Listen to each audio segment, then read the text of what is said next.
suci menurut Matius. Dimuliakanlah Tuhan.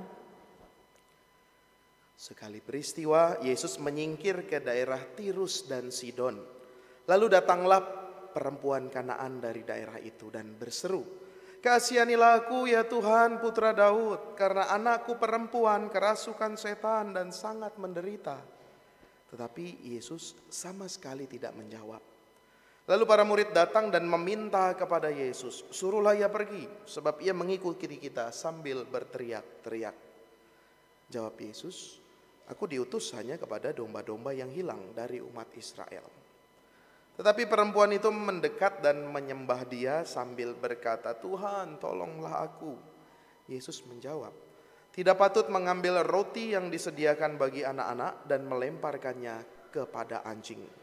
Kata perempuan itu, "Benar Tuhan, namun anjing itu makan remah-remah yang jatuh dari meja tuannya."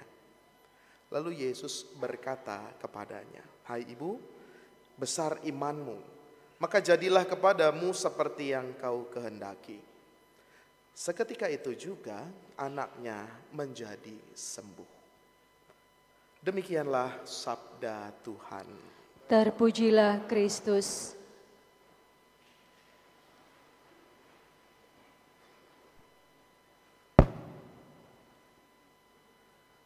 Saudari-saudaraku yang terkasih, ketika merenungkan bacaan-bacaan, terlebih bacaan Injil pada minggu ini yang kita dengarkan baru saja, saya teringat dengan sebuah pengalaman. Ketika masih pendidikan di asrama, salah satu romo pendamping kami itu romo misionaris dari Belanda. Kalau Anda mengenal mungkin masih ingat ada yang namanya Romo Kulman SJ.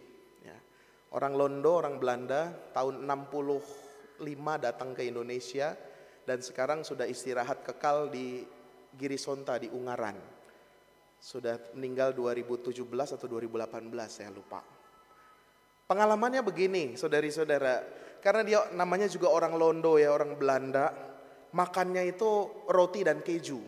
Ya.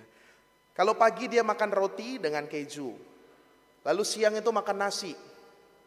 Makan nasi, kalau namanya juga sekali lagi orang Londo, orang Belanda itu ternyata kalau orang Londo makan nasi itu semua dicampur.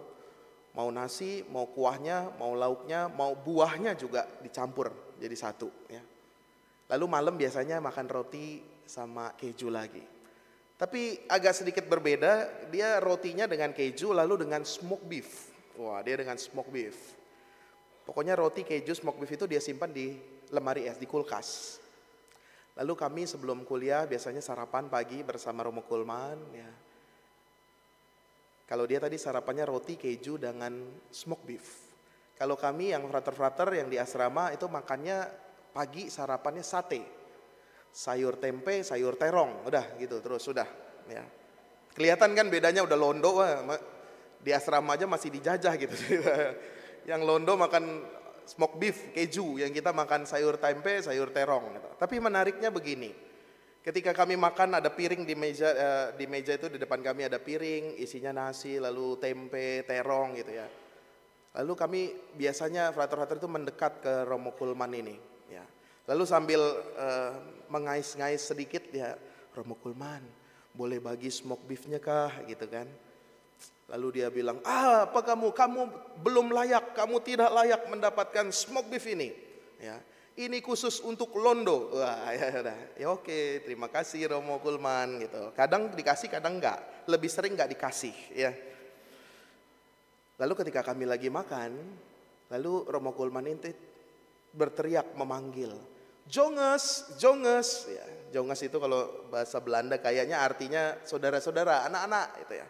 Jonges. Ketika dia sebut Jonges, dua anjing piaraan kami itu pasti datang. Ya. Dua anjing piaraan kami datang dan mereka sudah tahu, mereka akan duduk di sebelah kanan kirinya Romo Kulman. Ya. Lalu dia bilang, "Jonges, kamu sudah makan?" Ya. Pasti anjing gak akan jawab kan. Ya. Lalu dia tanya, "Jonges." Lalu dia ambil smoked beef itu, ya, ambil smoked beef, lalu dia kasih ke kanan kiri, anjing makan dengan enaknya, ya. Lalu kami bilang, "Romo Kulman, kenapa anjing-anjing itu dikasih smoked beef?" Kami kok tadi minta nggak dikasih ya, karena kamu bukan londo. Loh kenapa londo? Yang datang ketika saya teriak jonges itu anjing-anjing ini. Berarti anjing-anjing ini ngerti kalau saya manggil jonges, manggil mereka, mereka kumpul. Saudari-saudara, itu pengalaman yang unik, pengalaman ketika saya bersama Romo Kulman tentang smoke beef dan anjing-anjing itu. Ya. Kenapa saya teringat dengan cerita itu? Bacaan Injil yang kita dengarkan itu mirip-mirip demikian. Ketika perempuan Kanaan itu meminta kepada Yesus untuk menyembuhkan anaknya, perkataan Yesus cukup kasar, cukup keras juga. Dia katakan, ya, tidak patut mengambil roti yang disediakan bagi anak-anak dan melemparkannya kepada anjing. Lalu perempuan itu berkata, benar Tuhan, tapi anjing-anjing pun makan remah-remah yang jatuh dari meja tuannya. Agak-agak mirip ya. Ketika perempuan Kanaan itu memohon kepada Yesus, benar Tuhan, tapi anjing-anjing juga boleh kok makan remah-remah dari meja tuannya. Maka ketika setiap malam kami nggak dapat smoke beef itu, kan disimpannya di kulkas. Lalu kami setiap malam itu buka sendiri kulkasnya, lalu ambil smoke beefnya. Nah, maka Romo Kulman, frater-frater pun makan smoke beef yang jatuh dan disimpan di lemari es Romo Kulman. Ya, dia udah di surga kayaknya. Saya mohon maaf deh, saya termasuk pelakunya dulu. Ya. Tapi anehnya ketika besok paginya smoke beefnya berkurang, lalu dia bertanya kepada kita, frater-frater, anjing-anjing sekarang hebat. Kenapa Romo Kulman sudah bisa buka kulkas sendiri? Wah sialan nih, saya bilang anjing nih gitu kan. Ya.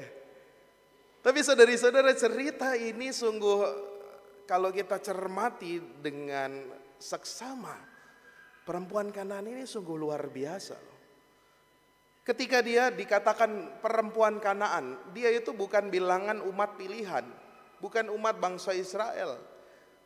Perempuan, apalagi perempuan Kanaan lagi, ini berada di luar kelompok. Pasti juga orang banyak menganggap dia rendah, mungkin juga sampai menganggap dia najis. Tetapi perempuan ini ketika ada Yesus di daerahnya, dia datang.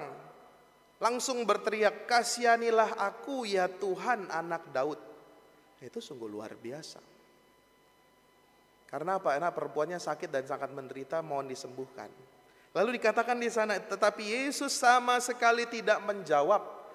Yang pertama memohon, dicuekin sama Yesus. Yesus sama sekali nggak menjawab. Lalu setelah itu bukan hanya dicuekin. Para murid juga bilang, Yesus suruh dia pergi nih, dia teriak-teriak ngikutin kita, pergi aja dia. 2 kali. Yang pertama dicuekin, yang kedua diusir. Diminta diusir karena berteriak-teriak, berisik. Lalu yang ketiga, dia mohon lagi. Tetapi Yesus berkata apa? Aku diutus hanya kepada domba-domba yang hilang dari umat Israel. Kita tahu perempuan Kanaan gak masuk ke dalam kelompok ini. Maka penolakan yang ketiga, dia ditolak. Kenapa? Kamu bukan dari golonganku. Kamu bukan dari kelompokku. Aku hanya diutus kepada domba-domba yang hilang dari bangsa Israel. Lalu yang keempat tadi, kisah tentang anjing itu, yang paling keras. Tidak layak Tuhan memberikan makan kepada anjing-anjing. 4 kali perempuan itu mengalami cobaan, mengalami penolakan, sampai akhirnya Yesus berkata, maka bersabdalah Yesus kepadanya, hai ibu, sungguh besar imanmu. Saudari-saudara, kalau kita pertanyakan dalam hidup kita, Romo, iman itu diukurnya bagaimana Romo? Kok Yesus bisa mengatakan sungguh besarlah imanmu? Ukurannya apa Romo? Kalau kita merenungkan bacaan ini, jangan-jangan salah satu ukurannya adalah kesetiaan, ketaatan, kegigihan kita berharap sama Tuhan Yesus. Jangan-jangan itu yang juga menjadi ukuran. Ketika Yesus mengatakan sungguh besar imanmu. Kadang-kala kan kita kalau memohon kepada Tuhan, Ya, satu kali nggak dikabulkan, kita coba yang kedua. Kadang coba yang kedua, doa lagi. Kadang yang ketiga itu kadang-kala kita sudah mulai nggak yakin juga. Yesus kok nggak dikabul-kabulkan nih doa saya. Yesus, saya sudah berusaha demikian, banyak hal saya lakukan, tapi kok nggak dikabulkan. Kadang-kala kita menjadi putus asa, menjadi tidak semangat, menjadi marah kepada Tuhan, atau juga kadangkala menganggap kayaknya Tuhan tuh nggak dengerin saya, kayaknya Tuhan Yesus tuh nggak ada deh, saya doa nggak dikabul-kabulkan. Tapi Tuhan Yesus dari cerita perumpamaan tentang anjing lalu juga perempuan Kanaan ini mau menunjukkan jangan-jangan ukuran besar iman kita itu juga kesetiaan, ketaatan, punya harapan, kegigihan untuk senantiasa memohon kepada Tuhan Yesus. Kadang-kala jangan kita sampai putus asa. Jangan sampai kita juga kurang percaya. Kadang baru 1-2 kali memohon, kita udah putus asa karena gak dikabulkan. Ada sharing juga, ada seorang keluarga berdoa tidak putus, ya kan? Sebutannya kan doa yang tak kunjung henti. Perempuan ini menunjukkannya. Sehingga kalau kita mau semakin memperbesar iman kita, kita punya kegigihan itu untuk bertahan dalam doa yang tak kunjung henti. Kita kan kalau berdoa itu seperti, ya, Santo Agustinus mengatakan seperti pengemis. Kita doa itu seperti pengemis yang memohon belas kasih Tuhan, memohon belas kasih orang lain. Kita berdoa bukan sebagai datang kepada Tuhan, bukan sebagai debt collector, ya, yang datang nagih sama Tuhan. Enggak. Semuanya karena belas kasih Tuhan. Maka kita cuma bisa memohon belas kasih-Nya. Sehingga kita semua nanti pada saatnya dikatakan sungguh besar imanmu.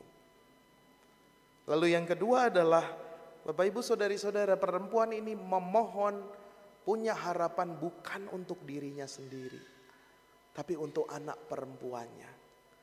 Yang mau saya katakan adalah hati-hati dengan doa seorang ibu. Besar kuasanya. Maka keluarga, bapak-bapak, anak-anak itu hati-hati. Ya, doa seorang ibu tuh dahsyat. Saya sendiri sudah merasakannya.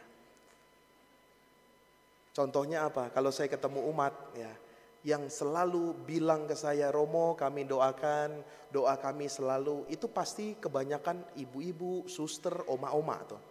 Saya belum pernah nemu bapak-bapak bilang gitu ke saya. Ya. Romo saya doakan, Romo saya bawa dalam doa, bapak-bapak jarang saya dengar. Tapi ibu-ibu, oma-oma, suster tuh sering tuh. Doa seorang ibu, simbok itu dahsyat sekali. Ya. Doa seorang ibu, maka kita juga senantiasa mau, ya, dari pribadi-pribadi kita, doa ibu tuh kekuatan. Sampai ada di truk-truk kan ditulis tuh, ya, doa ibu sepanjang masa. Nah, itu menjadi kekuatan. Bahwa kesetiaan, keteguhan, kegigihan itu juga membawa mukjizat. Maka anak-anak, ya, hati-hati kalau ibumu sudah berdoa, hati-hati. Dahsyat kuasanya bisa terjadi. Maka bapak-bapak hati-hati juga, ya. Harus didampingi juga bersama-sama berdoa biar tahu isi doanya apa, ya. Maka ini menjadi kekuatan. Kenapa doa ibu itu dahsyat, ya. Sudah 4 kali dicuekin, ya. Akhirnya Yesus luluh juga, gitu kan. Maka Yesus tuh luluh sama doa seorang ibu. Maka itu menjadi kekuatan, keyakinan kita bersama, menjadi juga tindakan kita untuk senantiasa memperbesar iman kita. Kita berterima kasih atas berkat Tuhan itu. Kita berdiri, kita tanggapi firman Tuhan dengan memperbarui iman kita. Aku percaya akan Allah Bapa